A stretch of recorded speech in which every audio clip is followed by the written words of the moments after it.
Hello everyone. कैसे हैं? कैसी चल रही है आपकी स्टडी? चलिए तो आज हम लुसेंट बुक का लाइन बाय लाइन हम लोग पढ़ेंगे। बहुत से छात्रों ने, विद्यार्थियों ने और मेरे प्यारे भाइयों ने कमेंट किया कि सर लुसेंट बुक का आप लाइन बाय लाइन पढ़ा दीजिए। तो उन्हीं लोग के कमेंट के अनुसार हम लुसेंट बुक को हम लोग लाइन बाय लाइन पढ़ेंगे। तो इस वीडियो को ज़्यादा से ज़्यादा शेयर कर दें और चैनल को सब्सक्राइब कर लीजिए। चलिए तो आज हम लुसेंट बुक का पेज देखेंगे कितना है। चलिए तो आज हम लोग देखेंगे लुसेंट बुक में कुल 461 पेज है, जिसमें से हम लोग 3 माह का टारगेट बनाए हैं कि 3 माह में हम लोग लुसेंट पूरी तरह से लाइन बाय लाइन हम लोग पढ़ के समाप्त कर सकते हैं। तो इस वीडियो में बने रहिए और पूरे 3 माह में हम लोग लुसेंट समाप्त करेंगे। चले तो ये वीडियो है, लमसम 4 घंटा का वीडियो होगा। तो इस वीडियो में बने रहिए और दोस्तों के पास शेयर कर दीजिए। चलिए तो हम लोग स्टार्ट करते हैं। आप देख सकते हैं इतिहास, यहीं आप लुसेंट में देखिएगा तो फर्स्ट चैप्टर में इतिहास विषय का जिक्र होगा। चलिए तो हम लोग लाइन बाय लाइन पढ़ते हैं। भारत का इतिहास। उत्तर में हिमालय से लेकर दक्षिण में समुद्र तक फैला यह उपमहाद्वीप भारतवर्ष के नाम से ज्ञात है, जिसे महाकाव्य तथा पुराणों में भारतवर्ष अर्थात भारतों का देश और यहाँ के निवासियों को भारतीय अर्थात भरत की संतान कहा गया है। भरत जो था एक प्राचीन कबीले का नाम था। इसका उल्लेख ऋग्वेद में भी मिलता है। बाद में इसका प्रयोग देश के लिए होने लगा। ठीक है, भरत जो था एक प्राचीन कबीले का नाम था और उसी के नाम पर भारत देश हो गया। ठीक है, प्राचीन भारतीय अपने देश को जम्बू द्वीप अर्थात जम्बू मतलब जामुन के वृक्षों को बोलते हैं जम्बू द्वीप। ठीक है, प्राचीन ईरानी इसे सिंधु नदी के नाम से जोड़ते थे, जिसे वे सिंधु न कहकर हिंदू कहते थे। यही नाम फिर से पूरे पश्चिम में फैल गया और पूरे देश को इसी एक नदी के नाम से जाने जाना लगा। यूनानी इसे इंदे और अरब इसे हिंद कहते थे। मध्यकाल में इस देश को हिंदुस्तान कहा जाने लगा। यह शब्द भी फारसी शब्द हिंदू से बना है। यूनानी भाषा के इंदे के आधार पर अंग्रेज इसे इंडिया कहने लगे। ठीक है, अंग्रेज जो थे इंडिया कहने लगे अपने देश को। विंध्य की पर्वत श्रृंखला देश को उत्तर और दक्षिण 2 भागों में बांटती है। उत्तर में इंडो यूरोपीय परिवार की भाषाएं बोलने वालों की और दक्षिण में द्रविड़ परिवार की भाषाएं बोलने वालों का बहुमत है। नोट में समझेंगे, भारत की जनसंख्या का निर्माण जिन प्रमुख नस्लों के लोगों के मिश्रण से हुआ है वे इस प्रकार हैं: प्रोटो, ऑस्ट्रलॉयड, पैलियो, मेडिटेरेनियन, काकेसाइड, निग्रोगाइड और मंगोलाइड। भारतीय इतिहास को अध्ययन की सुविधा के लिए 3 भागों में बांटा गया है। देखेंगे प्राचीन भारत, मध्यकालीन भारत एवं आधुनिक भारत। सबसे पहले इतिहास को 3 भागों में बांटने का श्रेय जर्मन इतिहासकार क्रिस्टोफ सेलियरस को है, जो 1638 से लेके 1707 ईस्वी को है। यहाँ से हम लोग का विषय स्टार्ट होता है प्राचीन इतिहास। ठीक है, यहाँ बताए हैं, समझे हम लोग कि इतिहास को 3 भागों में बांटकर पढ़ते हैं कि नहीं। प्राचीन बताए थे हम लोग, इसमें पढ़े थे प्राचीन भारत, मध्यकालीन भारत एवं आधुनिक भारत। यही हम लोग का स्टार्ट होता है प्राचीन भारत। प्राचीन भारतीय इतिहास के स्रोत। प्राचीन भारतीय इतिहास के विषय में जानकारी मुख्यतः 4 स्रोतों से प्राप्त होती है। उस स्रोत का देखेंगे, सबसे पहले धर्म ग्रंथ है, उसके बाद ऐतिहासिक ग्रंथ, उसके बाद विदेशियों का विवरण और 4 नंबर में है पुरातत्व संबंधी साक्ष्य। समझेंगे धर्म ग्रंथ एवं ऐतिहासिक ग्रंथ से मिलने वाली महत्वपूर्ण जानकारी। भारत का सर्व प्राचीन धर्म ग्रंथ वेद है। पूछता है आपके एग्जाम में कि भारत का सर्व प्राचीन धर्म ग्रंथ क्या है, तो वेद है, जिसके संकलनकर्ता महर्षि कृष्णदेवपायन को वेद व्यास को माना जाता है। वेद जो है वसुदेव कुटुंबकम का उपदेश देता है। भारतीय परंपरा वेदों को नित्य तथा अपौरुष मानती है। वेद 4 होते हैं। ये भी जो है बहुत इम्पोर्टेंट है, आपके एग्जाम में पूछा हुआ सवाल है। बिहार दरोगा, बिहार पुलिस, ये सब पूछता है। ऋग्वेद मतलब वेद कितने होते हैं, तो वेद 4 होते हैं। कौन कौन से? ऋग्वेद, यजुर्वेद, सामवेद एवं अथर्ववेद। इन चारों वेदों को संहिता कहा जाता है। इन चारों वेदों को क्या कहता है? संहिता कहा जाता है। समझेंगे ऋग्वेद ऋचाओं के क्रमबद्ध ज्ञान के संग्रह को ऋग्वेद कहा जाता है। पूछ देगा कि ऋचाओं के क्रमबद्ध ज्ञान के संग्रह को क्या कहा जाता है, तो ऋग्वेद कहा जाता है। इसमें 10 मंडल, कितने मंडल है? 10 मंडल, 1028 सूक्त है एवं 10,462 ऋचाएँ हैं। ऋचाएँ का मतलब क्या होता है? रचनाएँ। इस वेद के ऋचाओं को पढ़ने वाले ऋषि को होत्री कहते हैं। क्या कहते हैं? होत्री कहते हैं। इस वेद से आर्य के राजनीतिक प्रणाली, इतिहास एवं ईश्वर की महिमा के बारे में जानकारी मिलती है। विश्वामित्र द्वारा रचित ऋग्वेद के 3 मंडल में सूर्य देवता सावित्री को समर्पित प्रसिद्ध गायत्री मंत्र है। इसके 9वें मंडल में देवता सोम का उल्लेख है। ठीक है, इसके 9वें मंडल में किसका उल्लेख है? देवता सोम का उल्लेख है। और इसके 8वें मंडल की हस्तलिखित रचनाओं को खील कहा जाता है। पूछ देगा इसके 8वें मंडल की हस्तलिखित रचनाओं को क्या कहा जाता है? खील कहा जाता है। ऋग्वेद का सबसे बड़ा 10वां मंडल है। पूछ देगा ऋग्वेद का सबसे बड़ा क्या है? ऋग्वेद का सबसे बड़ा 10वां मंडल है। इसमें नदी स्तुति, पुरुष सूक्त, उसके बाद है नासदीय सूक्त, उसके बाद हो जाएगा सूर्य सूक्त आदि सम्मिलित है। चतुष्वर्ण समाज की कल्पना का आदि स्रोत पुरुष सूक्त है, जिसके अनुसार 4 वर्ण क्षत्रिय, 4 वर्ण कौन करें? ब्राह्मण, क्षत्रिय, वैश्य तथा शूद्र आदि पुरुष ब्रह्मा के क्रमशः मुख्य भुजाओं, जंघाओं और चरणों से उत्पन्न हुए हैं। नोट में समझेंगे धर्मसूत्र 4 प्रमुख जातियों की स्थितियों, व्यवसायों, दायित्वों, कर्तव्यों तथा विशेषाधिकारों में स्पष्ट विभेद कराता है। ऋग्वेद के कई परिच्छेदों में प्रयुक्त अध्ययन जिसका वध नहीं किया जाता है, शब्द का संबंध जो है गाय से है। ऋग्वेद में ब्रह्मा का उल्लेख तो है किंतु आत्मा का नहीं। अब हम लोग समझेंगे ईसा पूर्व एवं ईसवी। अभी जो चल रहा है ईसवी चल रहा है कि नहीं, और पहले जो था ईसा पूर्व चलता था। समझेंगे वर्तमान में प्रचलित ग्रेगोरियन कैलेंडर, जूलियन कैलेंडर ईसाई धर्मगुरु ईसा मसीह के जन्म वर्ष पर आधारित है। ईसा मसीह के जन्म के पहले के समय को ईसा पूर्व कहा जाता था, जिसको अंग्रेजी में BC, मतलब इसका फुल फॉर्म पूछता है कि BC का फुल फॉर्म क्या होता है? Before Christ. ईसा पूर्व में वर्षों की गिनती उल्टी दिशा में होती थी। किस दिशा में? उल्टी दिशा में होती थी। जैसे महात्मा बुद्ध का जन्म 563 ईसा पूर्व में और इनकी मृत्यु 483 ईसा पूर्व में हुआ।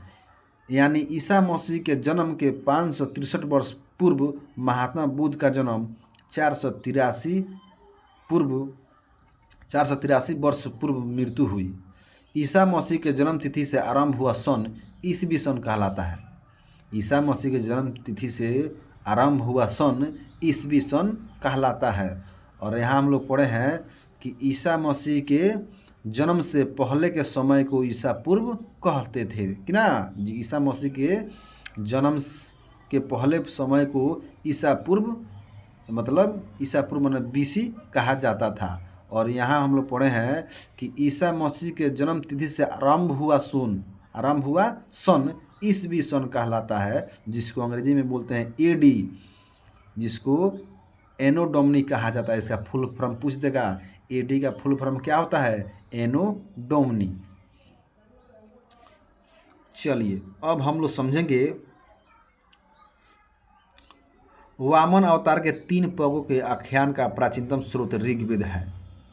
ठीक है, ऋग्वेद में इंद्र के लिए 250 मतलब 250 तथा अग्नि के लिए 200 ऋचाओं की रचना की गई है। पूछ देगा आप एग्जाम में कि ऋग्वेद में इंद्र के लिए कितना, तो 250 तथा अग्नि के लिए 200 ऋचाओं की रचना की गई है।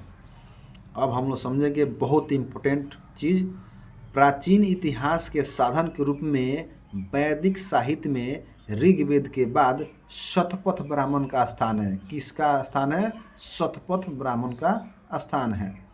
अब हम लोग समझेंगे यजुर्वेद के बारे में। सस्वर पाठ के लिए मंत्रों तथा बलि के समय अनुपालन के लिए नियमों का संकलन यजुर्वेद कहलाता है। इसके पाठकर्ता को अधुर्ज्य कहते हैं। यजुर्वेद में यज्ञों के नियमों एवं विधि विधानों का संकलन मिलता है। इसमें बलिदान विधि का भी वर्णन है। यह एक ऐसा वेद है जो गद्य एवं पद्य दोनों में है। साम वेद के बारे में समझेंगे। साम का शाब्दिक अर्थ है गान। इस वेद में मुख्यतः यज्ञों के अवसर पर गाए जाने वाले ऋचाओं का संकलन है। इसके पाठकर्ता को उदात्री कहते हैं। इसका संकलन ऋग्वेद पर आधारित है। इसमें 1810 सूक्त है जो प्राय ऋग्वेद से लिए गए हैं। आपके एग्जाम में पूछ सकता है, इसमें 1810 सूक्त है जो प्राय कहाँ से लिए गए हैं? ऋग्वेद से लिए गए हैं। इसे भारतीय संगीत का जनक भी कहा जाता है। नोट में समझेंगे, यजुर्वेद तथा सामवेद में किसी भी विशिष्ट ऐतिहासिक घटना का वर्णन नहीं मिलता है। अब हम लोग समझेंगे अथर्ववेद। अथर्वा ऋषि द्वारा रचित इस वेद में कुल 731 मंत्र, कितना मंत्र है? 731 मंत्र तथा लगभग 6000 पद है। इसके कुछ मंत्र ऋग्वैदिक मंत्रों से भी प्राचीनतर है। औषधों का उल्लेख सबसे पहले अथर्ववेद में मिलता है। ऐतिहासिक दृष्टि से अथर्ववेद का महत्व इस बात में है कि इसमें सामान्य मनुष्यों के विचारों तथा अंधविश्वासों का विवरण मिलता है। पृथ्वी सूक्त अथर्ववेद का प्रतिनिधि सूक्त माना जाता है। इसमें मानव जीवन के सभी पक्षों, गृह निर्माण, कृषि की उन्नति, व्यापारिक मार्गों का गहन का मतलब होता है खोज, रोग निवारण, समन्वय, विवाह तथा प्रणय गीतों, राजभक्ति, राजा का चुनाव, बहुत से वनस्पतियों एवं औषधियों, शाप, वशीकरण, प्रायश्चित, मातृभूमि, महात्म्य आदि का विवरण दिया गया है। कुछ मंत्रों में जादू टोने का भी वर्णन है। अथर्ववेद में परीक्षित को कुरुओं का राजा कहा गया है तथा कुरु देश की समृद्धि का अच्छा चित्रण मिलता है। इसमें सभा एवं समिति को प्रजापति को 2 पुत्रियां कहा गया है। वेदों की भी कई शाखाएं हैं जो वैदिक अध्ययन और व्याख्या से जुड़े विभिन्न दृष्टिकोणों का प्रतिनिधित्व करती है। शाकल शाखा ऋग्वेद से जुड़ी एकमात्र जीवित शाखा है। यजुर्वेद को शुक्ल यजुर्वेद और कृष्ण यजुर्वेद 2 शाखाओं में बांटा गया है। मंदाकिनी मध्यदिन और काणय शुक्ल यजुर्वेद अथवा वाजसनेय संहिता की शाखाएं हैं। कृष्ण यजुर्वेद की जुड़ी शाखाएं काठक, उसके बाद है कनिष्ठल, मैत्रेयनी और तैत्तिरीय है। कौथुम रामायणियन एवं जैमिनियन या तलौकार सामवेद की शाखाएं है। अथर्ववेद की शाखाएं शौनक और पैपलाद है। नोट में समझेंगे, बहुत इंपॉर्टेंट बात यह आपके एग्जाम में पूछता है। सबसे प्राचीन वेद क्या है? ऋग्वेद है। सबसे प्राचीन वेद क्या है? ऋग्वेद है एवं उसके बाद का वेद अथर्ववेद है। ठीक है, आपके एग्जाम में पूछ सकता है कि सबसे प्राचीन वेद क्या है, ऋग्वेद, एवं सबसे बाद का वेद क्या है, अथर्ववेद है। अब हम लोग समझेंगे ब्राह्मण, आरण्य तथा उपनिषद। संहिता के पश्चात ब्राह्मणों, आरण्यकों तथा उपनिषदों के स्थान है। इनसे उत्तर वैदिक कालीन समाज एवं संस्कृति के विषय में जानकारी प्राप्त होती है। ब्राह्मण ग्रंथ वैदिक संहिताओं की व्याख्या करने के लिए गद्य में लिखे गए हैं। प्रत्येक संहिता के लिए अलग अलग ब्राह्मण ग्रंथ है जिसे सारणी में दिया गया है। इस ब्राह्मणों ग्रंथों से हमें परिरक्षित के बाद और बिंबिसार का पूर्व की घटनाओं का ज्ञान प्राप्त होता है। उसके बाद हम लोग पढ़ेंगे ऐत्रेय में राजाभिषेक के नियम एवं कुछ प्राचीन राजाओं के नाम दिए गए हैं। शतपथ में गांधार, शल्य, कैकव, कुरु, पंचाल, कौशल, विदेह आदि राजाओं का उल्लेख मिलता है। वैदिक साहित्य में ऋग्वेद के बाद शतपथ ब्राह्मण का स्थान है। आरण्यक में यज्ञ से जुड़े कर्मकांडों की दार्शनिक और प्रतीकात्मक अभिव्यक्ति है। इसमें देखेंगे यहाँ समझाया गया वेद और उसके बाद है ब्राह्मण ग्रंथ, ऋग्वेद, यजुर्वेद, सामवेद, अथर्ववेद। हम लोग पढ़े हैं वेद की संख्या कितनी होती है, 4 वेद होते हैं। कौन कौन, ऋग्वेद, यजुर्वेद, सामवेद और अथर्ववेद। और इसमें दिया है ब्राह्मण ग्रंथ, यानी ये हो जाए ऋग्वेद में ऐत्रेय व कैसितिकी, यजुर्वेद में है, उसके बाद है इसमें ब्राह्मण ग्रंथ है तैत्तिरीय व शतपथ, सामवेद में है पंचविश और अथर्ववेद में है गोपथ। ठीक है, अब हम लोग समझेंगे उपनिषदों की संख्या कितनी होती है, 108 होती है। आपके एग्जाम में पूछ सकता है उपनिषदों की संख्या कितनी होती है, 108 होती है उपनिषदों की संख्या, जिनमें 13 को मूलभूत उपनिषदों को श्रेणी में रखा गया है। इसमें यज्ञ से जुड़े दार्शनिक विचार, शरीर, ब्रह्मांड, आत्मा तथा ब्रह्म की व्याख्या की गई है। स्त्री की सर्वाधिक गिरी हुई स्थिति मैत्रेयी संहिता से प्राप्त होती है, जिसे जुआ और शराब की भांति स्त्री को पुरुष का तीसरा मुख्य दोष बताया गया है। शतपथ ब्राह्मण में स्त्री को पुरुष की अर्धांगिनी कहा गया है। आपको एग्जाम में पूछ सकता है कि शतपथ ब्राह्मण में स्त्री को पुरुष की क्या कहा गया है, अर्धांगिनी कहा गया है। जाबालोपनिषद के चारों आश्रमों का उल्लेख मिलता है। स्मृति ग्रंथों में सबसे प्राचीन और प्रामाणिक मनुस्मृति में मानी जाती है। यह शुंग काल का मानव ग्रंथ है। नारद स्मृति गुप्त युग के विषय में जानकारी प्रदान करता है। अब हम लोग समझें वेदांग एवं सूत्र। वेदों की भली भांति समझने के लिए 6 वेदांगों की रचना की गई है। आपके एग्जाम में पूछ सकता है वेदांग की संख्या कितनी होती है, 6 होती है। कौन कौन सी होती है, शिक्षा, उसके बाद है कल्प, तीसरा होता है निरुक्त, चौथा होता है व्याकरण, उसके बाद होता है छंद एवं ज्योतिष। यही 6 वेदांग है। ठीक है, अब हम लोग समझेंगे वैदिक साहित्य को अक्षुण्य बनाए रखने के लिए सूत्र साहित्य का प्रणय किया गया है। श्रौत गृह तथा धर्म सूत्रों के अध्ययन से हमें यज्ञीय विधि विधानों का, कर्मकांडों तथा राजनीतिक विधि एवं व्यवहार से संबंधित महत्वपूर्ण बातें ज्ञात करते हैं। प्रमुख सूत्रकारों में गौतम, बौधायन, आपस्तंभ, वशिष्ठ आदि के नाम विशेष रूप से उल्लेखनीय है। सूत्रों में गौतम धर्म सूत्र सबसे प्राचीन माना गया है। पूछता है आपके एग्जाम में कि सूत्रों में गौतम धर्म सूत्र सबसे प्राचीन माना गया है। अब हम लोग समझेंगे पुराण के बारे में। भारतीय ऐतिहासिक कथाओं का सबसे अच्छा क्रमबद्ध विवरण पुराणों में मिलता है।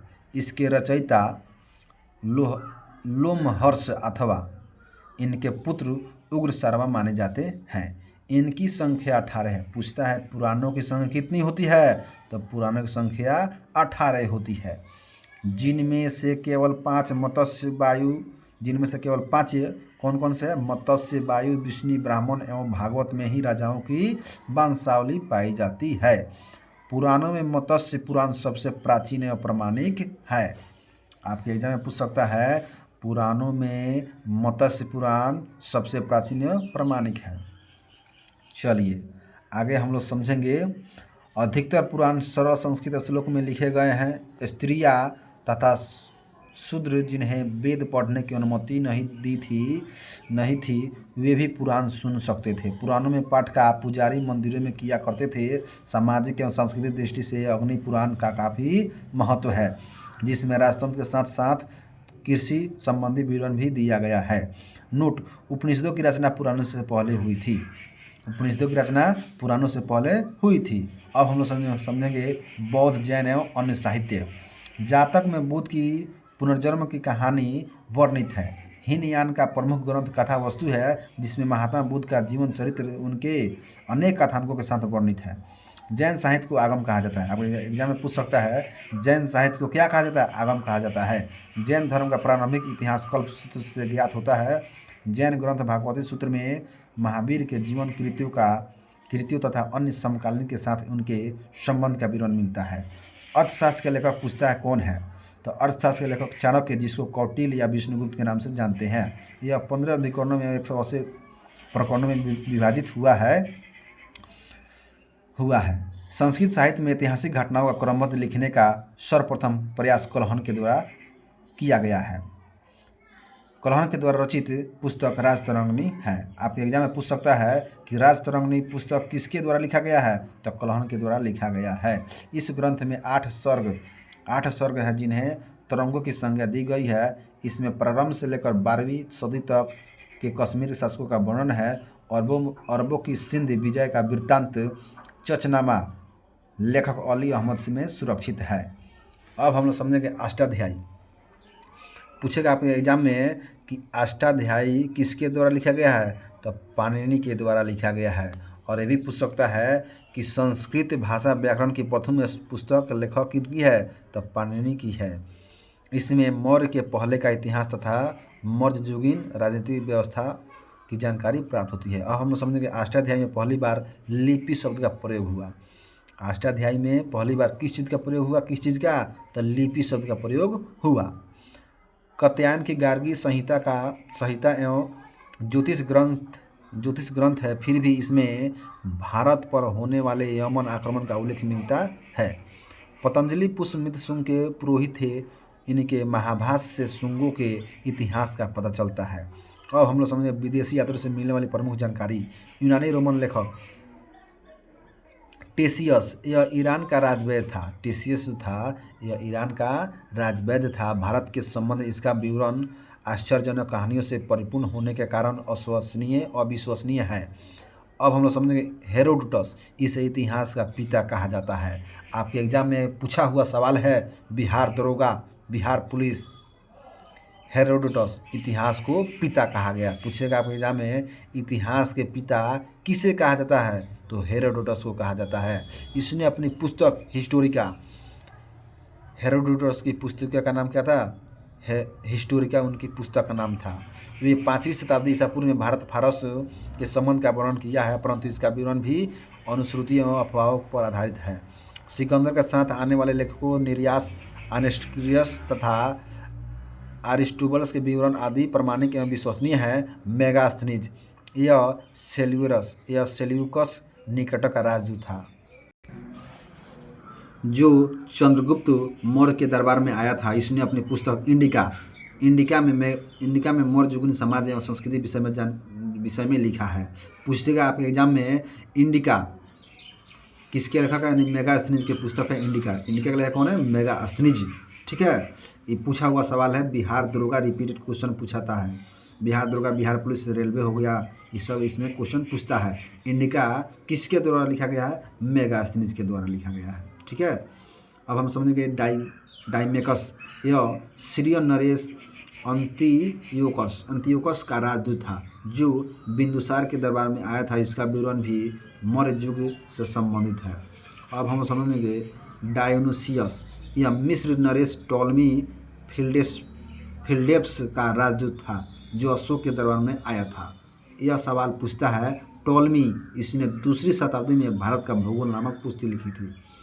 पूछते कहा कि भारत का भूगोल नामक किसने लिखा था? किसने पुस्तक लिखा था भारत भूगोल नामक? तो टॉलमी ने लिखा था। कब लिखा था? इसने 2री शताब्दी में। ठीक है, और भी पूछ सकता है कि नेचुरल हिस्ट्री के लेखक कौन है? इसने प्रथम शताब्दी में प्लिनी ने लिखा था। प्लिनी, जिसको नेचुरल हिस्ट्री का पुस्तक माना जाता है। किसको?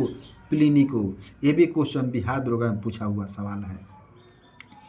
इसमें भारतीय पशुओं, पेड़ पौधे, खनिज पदार्थों आदि के बारे में विवरण मिलता है। अब हम लोग समझेंगे फाहियान यानी चीनी लेखक के बारे में। फाहियान यह चीनी यात्री गुप्त नरेश चंद्रगुप्त द्वितीय के दरबार में आया था। इसने अपने विवरण में मध्य प्रदेश के समाज एवं संस्कृति के बारे में वर्णन किया है। इसने मध्य प्रदेश की जनता को सुखी और समृद्ध बताया है। यह 14 वर्ष तक भारत में रहा। कितने वर्ष तक? 14 वर्ष तक भारत में रहा है। संयुगन यह 518 ईस्वी में भारत आया। इसने अपने 3 वर्षों की यात्रा में बौद्ध धर्म की प्राप्तियां एकत्रित की। अब हम समझे हेनसांग, यह हर्षवर्धन के शासनकाल में भारत आया था। हेनसांग पूछेगा किसके शासनकाल में भारत आया था, तो हर्षवर्धन के शासनकाल में भारत आया था। हेनसांग 629 ईस्वी में चीन से भारतवर्ष के लिए प्रस्थान किया और लगभग 1 वर्ष की यात्रा के बाद सर्वप्रथम यह भारतीय राज्य कपिसा पहुंचा। भारत में 15 वर्षों तक ठहर कर 645 ईस्वी में चीन लौट गया। वह बिहार में नालंदा जिला स्थित नालंदा विश्वविद्यालय में अध्ययन करने तथा भारत में बौद्ध ग्रंथों को एकत्र कर ले जाने के लिए आया था। इसका भ्रमण वृत्तांत सीयूकी नाम से प्रसिद्ध है, जिसमें 138 देशों का विवरण मिलता है। इसने हर्षकालीन समाज, धर्म तथा राजनीति के बारे में वर्णन किया है। इसके अनुसार सिंध का राजा शूद्र था। हेनसांग ने बुद्ध की प्रतिमा के साथ साथ सूर्य और शिव की प्रतिमा का भी पूजन किया था। अब हम लोग समझेंगे हेनसांग। नोट में समझेंगे हेनसांग के अध्ययन के समय नालंदा विश्वविद्यालय के कुलपति आचार्य शिलभद्र थे। यह विश्वविद्यालय बौद्ध दर्शन के लिए प्रसिद्ध था। समझेंगे हम लोग इतिसिंह। यह 7वीं शताब्दी के अंत में भारत आया था। इसने अपने विवरण में नालंदा विश्वविद्यालय, विक्रमशिला विश्वविद्यालय तथा अपने समय के भारत का वर्णन किया है। अब हम समझेंगे अरबी लेखक अल बरूनी। पूछेगा आपने एग्जाम में सवाल, पूछा हुआ सवाल है, अल बरूनी किसके साथ भारत आया था, तो महमूद गजनवी के साथ भारत आया था। अल बरूनी ख्वारिज्म या खीव का रहने वाला था। अरबी में लिखी गई उसकी कृति किताब उल हिंद या तहकीक हिंद इनकी क्या है, लिखी हुई अरबी लेखक की कृति है। आज भी इतिहासकारों के लिए यह महत्वपूर्ण स्रोत यह एक विस्तृत ग्रंथ है जो धर्म और दर्शन, त्योहारों, खगोल विज्ञान, कीमिया, रीति रिवाजों तथा प्रथाओं, सामाजिक जीवन भार तौल तथा मापन विधियों, मूर्तिकला, कानून, मापतंत्र, विज्ञान आदि विषयों के आधार पर 80 अध्यायों में विभाजित किया है। इसमें राजपूतकालीन समाज, धर्म, रीति रिवाज, राजनीतिक आदि पर सुंदर प्रकाश डाला गया है। इब्न बतूता के बारे में समझेंगे हम लोग। इसके द्वारा अरबी भाषा में लिखा गया इसका यात्रा वृत्तांत, जिसे रेहेला कहा जाता है। 14वीं शताब्दी में भारतीय उपमहाद्वीप के सामाजिक तथा सांस्कृतिक जीवन के विषय में बहुत ही प्रचुर तथा सबसे रोचक जानकारियाँ देता है। 1333 ईस्वी में दिल्ली पहुंचने पर इसकी विद्वता से प्रभावित होकर सुल्तान महमूद बिन तुगलक ने उसे दिल्ली का काजी या न्यायाधीश नियुक्त किया। और हम लोग समझेंगे अन्य लेखक के बारे में। तारानाथ, यह एक तिब्बती लेखक था। तारानाथ कैसा लेखक था? तिब्बती लेखक था। उसने कंग्यूर तथा तंग्यूर नामक ग्रंथ की रचना की। इनसे भारतीय इतिहास के बारे में जानकारी मिलती है। मार्को पोलो के बारे में समझेंगे। यह 13वीं शताब्दी के अंत में पांड्य देश की यात्रा पर आया था। इसका विवरण पांड्य इतिहास के अध्ययन के लिए उपयोगी है। अब हम लोग समझें पुरातत्व संबंधी साक्ष्य से मिलने वाली जानकारी। भारतीय पुरातत्व शास्त्र का पितामह किसे कहा जाता है या जनक किसे कहा जाता है? आपके एग्जाम में पूछता है सवाल। तो सर अलेक्जेंडर कनिंघम को भारतीय पुरातत्व शास्त्र का पितामह माना जाता है। किसको? सर अलेक्जेंडर कनिंघम को। Alexander, Rea H Longhurst, Robert Sewell, James Burgess, Walter Elliot ये सभी भारत के पुरातात्विक स्थलों के उत्खनन से संबंधित हैं। इन लोगों ने भट्टी, प्रोलू, घंटा सालाम, अमरावती आदि स्थलों की खुदाई की। 1400 ईसा पूर्व के अभिलेख बोगाज कोई से वैदिक देवता मित्र, वरुण, इंद्र और नस्तय के नाम से मिलते हैं। मध्य भारत में भागवत धर्म विकसित होने का प्रमाण यमन राजदूत हेलियोडोरस के वेशनगर गरुड़ स्तंभ लेख से प्राप्त होता है। सर्वप्रथम भारतवर्ष का जिक्र हाथी गुफा अभिलेख से है। आपके एग्जाम में पूछा हुआ सवाल है कि भारतवर्ष का जिक्र कहाँ से मिला है, तो हाथी गुफा अभिलेख में है। सर्वप्रथम दुर्भिक्ष का जानकारी देने वाला अभिलेख सोहगौरा अभिलेख है। इस अभिलेख में संकट काल में उपयोग हेतु खाद्यान्न सुरक्षित रखने का भी उल्लेख है।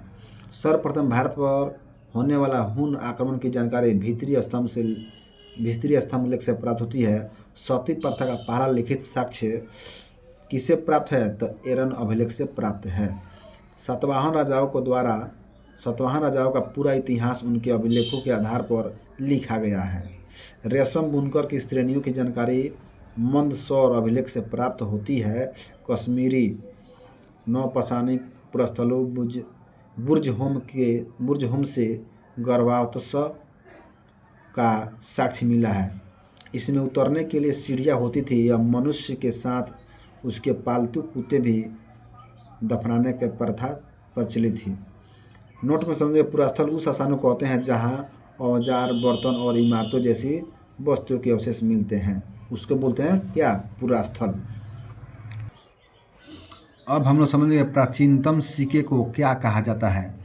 आहत सिक्के कहा जाता है। इसी को साहित्य में कसारपन कहा गया है। सर्वप्रथम सिक्कों पर लेख लिखने का कार्य यमन शासकों ने किया। ये महत्वपूर्ण अभिलेख है, ये हम लोग को याद रखना है। पूछता है हाथी गुफा अभिलेख, ये हो गया अभिलेख हो गया, ये हो गया शासक। ठीक है, पूछेगा हाथी गुफा अभिलेख के शासक कौन है, कलिंग राज खारवेल। और जूनागढ़ अभिलेख का शासक कौन है, रुद्रदामन। नासिक अभिलेख का शासक कौन